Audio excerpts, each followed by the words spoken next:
Congratulations, anak. Wow, consistent top 1 sa class since nursery.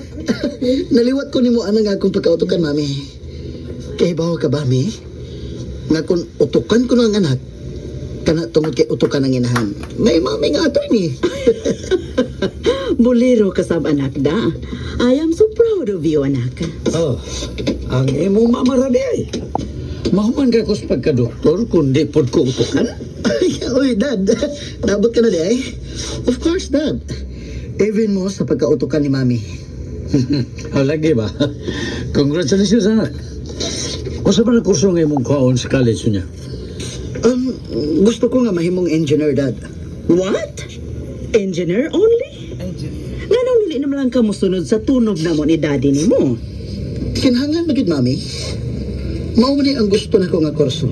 Pero anak, madato ka lang ana og na kay ghost project. O di ba maghimo kag imong kaugalingong engineering firm. So, mas nindot og mag-attorney o mag-doktor ba? Oh, Daddy.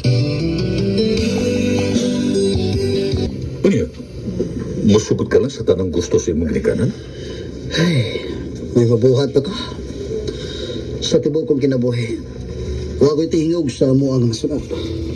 Paitas din ang imong kahimtang, no? Kaya makikatungod nga, magkapili sa imong gusto. Sila si Mami o Daddy. Maurag na ang perming masunod as ba eh. Ang uban na natuo nga, sulti kay ka sa imong kinabuhi. The pressure is on me. Bye. Mao mabitaw nga nanikamot ko permi nga magtapwan. Pero ako naman na na-enjoy.